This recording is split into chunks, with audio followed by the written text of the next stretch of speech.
ทีมสาดลาวเฮ็ดได้แล้วในที่สุดทีมสาดลาวก็สามารถเอาชนะทีมสาดเนปาลไปได้ใน2-1กับการแข่งขันบาเตะสายซิงแซมอาซีหรือเอเชียนคัพ2027รอบคัดเลือกรอบที่3กลุ่ม F นัดที่2ที่สนามกีฬาแห่งชาติหลัก16ในค่ำคืนของมื้อวันที่10มิถุนายน2025เมื่อคืนนี้นี่เองเจ้าท่านผู้ชมทีมสาดลาวได้ประตูจากดามดทองคำสวัสดิ์กองกลางจากสโมสรดงหาแทงหัวนาทีที่13และปีเตอร์พัทวงศ์กองหน้าจากเอสรานาทีที่49ทีมสาดเนปาลแก้ได้1ประตูจากมานิสเตสกินาทีที่72ด้วยจุดโทษนั่นเองส่วนทีมสาดลาวชนะทีมสาดเนปาลครั้งทำอิฐจาก7ครั้ง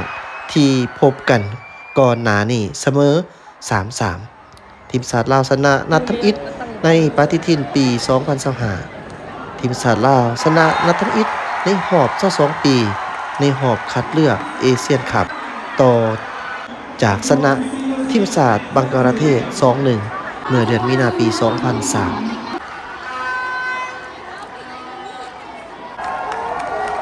หลังจากที่ว่าทีมสาดลาวชนะทีมสาดเนปาลไปได้2-1ก็ส่งกองเชียร์ก็รอท่าปรบมือให้กำลังใจทีมสาดลาวเพราะว่านัดนี้ถือว่าเป็นนัดที่สำคัญอีกก็ว่าได้ก็คือเฮาเว้าในระยะที่ผ่านมาเบิ่งแน่มีทั้งคนต่างประเทศหลายแต่เจ้าท่านผู้ชมมื้อนี้บ่ฮู้ว่าเป็นหยังคนต่างประเทศโดยเฉพาะแม่นมาจากทางยุโรปพุ่นล่ะที่เขามาเบิ่งการแข่งขันในแมตช์นี้ระหว่างลาวกับเนปาลเขามาเบิ่งอย่างนั้นเนี่ยก็เข้ามาแล้วก็มาชมมาเชียร์ทีมสาดลาวหลังจากที่แข่งขันก็รอท่าอีกได้นี่เจ้าท่านผู้ชมคือเบิ่งนำกันนี่นะรอท่าตบมือชมเชยทีมสาดลาวที่ว่าเฮ็ดได้ในมื้อนี้เนาะแน่นอนล่ะแฟนบ้านลาวนี่เวลาที่มาดิอยู่ในบ้านตัวเองเฮาก็เห็นว่าเฮาก็เชียร์ส่วนใหญ่เนาะเฮาก็เชียร์เฮ็ดให้กองเชียร์นี่เมื่อยนำบางเทื่อนะแต่ว่ามื้อนี้ก็ถือว่าเฮ็ดสะใจกองเชียร์หลายเข้าใจว่าเกมกีฬามีได้มีเสียแต่ว่าย่านน้อยเฮาก็มีมือชนะเขาก็ยังเป็นการดีเจ้าท่านผู้ชมคือเฮาคู่นำกันนี่บ่ได้ง่ายเด้ในการที่จะชนะเนปาลได้นี่สถิติเฮาก็เคยบอกให้ท่านผู้ชมผู้ผ่านมาเนาะสิย้ำอีกหน่อยนึงเพื่อว่าเพื่อความสิว่าจังได๋ว่าทีมสาดลาวชนะบ่แม่นง่ายเด้เนาะคือผ่านมานี่ในการพบกันนี่ทั้งหมดนี่มี7ครั้งพุ่นนะทีมสาดลาวพบกับทีมสาดเนปาลนี่ถือว่าก่อนหน้านี้นี่เสมอ3แล้วก็เสีย3ให้กับทางเนปาลเนาะบ่มีชนะจักเทื่อคือทีมสาดลาวชนะนัดทำอิฐในปฏิทินในปี2025ก็คือมื้อนี้นี่เองครับท่านผู้ชมส่วนทีมสาดลาวชนะนัดทำอิฐในรอบ22ปีในรอบคัดเลือกเอเชียนคัพต่อจากที่ว่าชนะทีมสาดบังกลาเทศ 2-1 ในมื้อเดือนมีนาปี2003พุ่นนะตั้งแต่อันนั้นมาเนาะจ้ะท่านผู้ชมครับถือว่ากองเชียร์บ่แม่นน้อยเด้อจ้ะท่านผู้ชมที่เขามาเบิ่งในมื้อนี้นี่ประมาณตามเฮาได้ยินเพิ่นประกาศนี่ก็ประมาณ 5,000 ปลายกว่าคน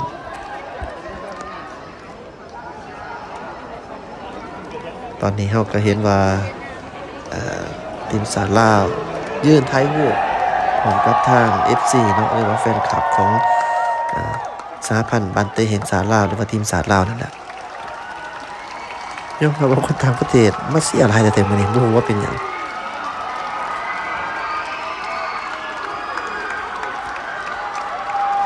แต่อีกอย่างนี่เฮาเห็นทีมสโมสร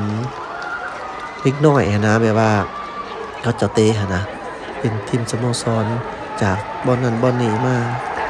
เดี๋ยวอันนี้จะพาไปเป็นภาพบรรยากาศในตอนส่วนออกนะจ๊ะเป็นมาเชียร์ทีมสาดลาวขอแสดงความยินดีนำทีมสาดลาวที่สามารถชนะเนปาลไปได้2-1ในการแข่งขัน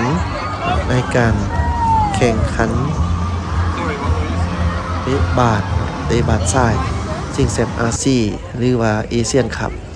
2027รอบคัดเลือกรอบที่3ของกลุ่ม F ลงเป็นนัดที่2ที่สนามกีฬาแห่งชาติหลัก16เบิ่งจากท่านผู้ชมนี่คือเป็นบรรยากาศอยู่ที่เบื้องนอกของทางสนามกีฬาแห่งชาติหลัก16นี่นะเนาะอันบางบอนนี่เนาะบ่แม่นอีหยังไดอยากเว้าหน่อยหนึงว่ามันเหมาะสมบ่นี่นะที่ว่าเฮาเอารถมาจอดอยู่เทิงบ่อนเดินหญ้าบ่อนนั่นนี่นะเพราะว่ามันเบิ่งแล้วก็บ่ค่อยคักปานใดนะท่านผู้ชมมันบ่แม่นบ่อนจอดรถนะแนวนี้เนาะหรือว่าแนวใดเนาะให้เจ้าหน้าที่เพิ่นก็บ่ได้ว่าหยังก็ย่าเถาะแต่ว่าเฮาเบิ่งแล้วเฮาก็บอกไปซื่อๆ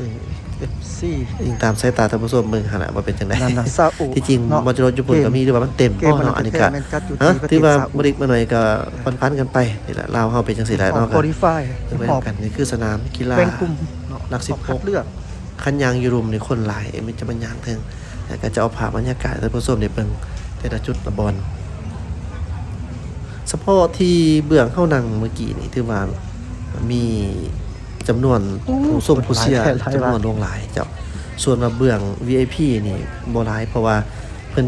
เปิดให้เฉพาะกองเชียร์ให้มาอยู่จุดเบื้องที่เฮามานั่งเบื้องนี้คันสิเว้าแล้วก็เป็นเบื้องทิศตะเวนออกหั่นน่ะเจ้าเบื้องทิศตะเวนออกเพราะว่าอยู่จุดเบื้องนี้นี่เวลาที่เพิ่นได้มีการถ่ายวิดีโอบ่บันทึกภาพการแข่งขันหรือว่าถ่ายทอดสดอย่างต่างๆถ่ายมาจากบอลตึก VIP มาใส่เฮาก็จะเห็นทุกสาลาวแล้วก็จะเห็นทางผู้ซุ่มผู้เชียร์จำนวนหลายแต่ผ่านมาแต่ก่อนนี่มันเป็นว่าเพิ่นเปิดให้เป็นนั่งแล้วแต่สินั่งว่าจังซะแล้วแต่จุดสินั่งเบื้อง VIP ก็ได้ถ้าหากว่าบ่แม่นซื้อบัตรซื้อปีในราคาที่แตกต่างกันนะเจ้าแล้วก็คือนั่งใส่ก็ได้แต่มื้อนี้เพิ่นให้นั่งแต่จุดเดียวเนาะก็คือเบื้องทิศตะเวนออกของสนามกีฬาแห่งชาติหลัก16ส่วนมาเบื้อง VIP สงวนไว้ให้แต่บอลที่เป็นเขตที่แบบว่าต่างประเทศที่ว่าเข้ามาในเวียงงานดังกล่าวนี้นะเจ้าเบิ่ง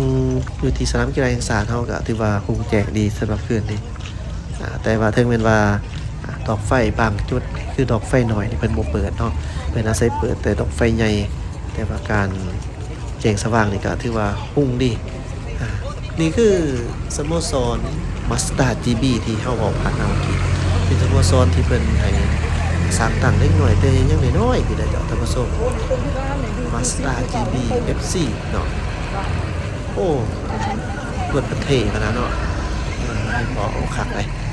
ต้องฝึกกันให้เป็นสโมสรแบบมืออาชีพแต่น้อยๆแบบนี้ได้มันจะเป็นการดีเนาะสร้างทักษะให้เล็กน้อยเข้าไปยังมักอยู่แอดมินมอเตอร์ไซค์นี่ให้เบิ่งบรรยากาศเนาะเป็นลักษณะประมาณแบบนี้ฝนตกนะเจ้าท่านผู้ชมตอนการแข่งขันนี่ตกประมาณ10 นาที15 นาทีนี่แหละในการแข่งขันตั้งเวลาทำอิฐตอนนี้ผู้คนก็เดินทางกลับเป็นส่วนใหญ่แล้วเจ้าแต่ว่าก็ยังคงหนาแน่นอยู่